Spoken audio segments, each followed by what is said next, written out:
मार्गशीर मासर पवित्र गुरुवार सकाळु ग्राम सारा शंख हुलहुली प्रकंपित होउथुवा बेले गुरुवार सकाळु मयूरभंज जिला बिशोई थाना अंतर्गत जामिरीडीहा अंचल देखा मिली एक अभावन घटना। सूचना मुताबक बांगिरीपोषी थाना अंचल कंटापाड़ ग्रामर पियन नायकंक 30 वर्षीय बड़ पुओ वासुदेव नायक और तांक बापा विगत 13 वर्ष हेब बिशोई थाना अंतर्गत जामडीहा स्थित रायरंगपुर हेमकांक एक गोडाउन रे जगुआली भाव में कार्य करि आसुथिले, किंतु गतकाली बुधवार तांको बापा कोनोसी काम रे घर को जाइथिले। तेबे तांको बापा राति रे आसी देखिला समय रे तांकर पुओ वासुदेव भीतर पटु कबाट बंद करी घर भितरे बेकरे दौड़ी देई झुलंता अवस्था रे अछि। एहा देखि पियन नायक संगे संगे ग्राम रक्षी को जणाइथिले। परे बिशोई थाना पियन एक लिखित अभियोग करथिले। अभियोग आधार रे गुरुवार सकाळो बिशोई पुलिस घटनास्थल पहुंची शव को जब्त करिया सहित बिशोई थाना रे केस नंबर 25/23 रे एक अपमृत्यु मामला रुजु करी शव व्यवच्छेद पई रायरंगपुर मेडिकल को पठाइथिले।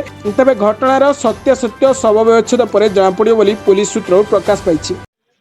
कि नाम ता आपको पियन नायक केते वर्ष होलानी एठी काम करते एटा 13 वर्ष हो सर। आ आपको पुओ वो 5 वर्ष। 5 वर्ष होला काम करते। हाँ घटना केते बेले होला सर घटनाटा काली दिन बड़े ହେଇଛି सर। काली दिन बेले हाँ आपण जानि नथिले मु जानी नहीं आपको को जाइए मु घर को जाइଥିଲି सर। घर को जाइए घर को देखले ये घर हमर कंटा पार आउ मु घरु आसिकरी एठी देखली जे लाइट बंद ହେଇଥିଲା। सेठू मु से बाहर लाइट गुडा कर देई कि एठू आसिली। एठी देखली जे माने ये सेपटू खिड़की लागिछि।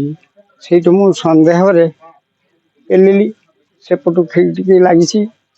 तापरे सार मु से झरका पटू खुली के देखली जे पुओ हैंगिंग हो गई। आपनकर बड़ पुओ बड़ पुओ की नाटा ता वासुदेव नायक। आपन घर कोठी कंटापाड़ को थाना बांगिरीपोषी। जानला पर काकू जणेले जानला पर सार मु चौकीदार को जनैली प्रथम से थाना को इनफॉरमेशन कले। आउ तापर चौकीदार आसिले आसिकरी पुणी घर को पड़ेले। आउ थाना वाला 4टा बेले आसिकरी देखले।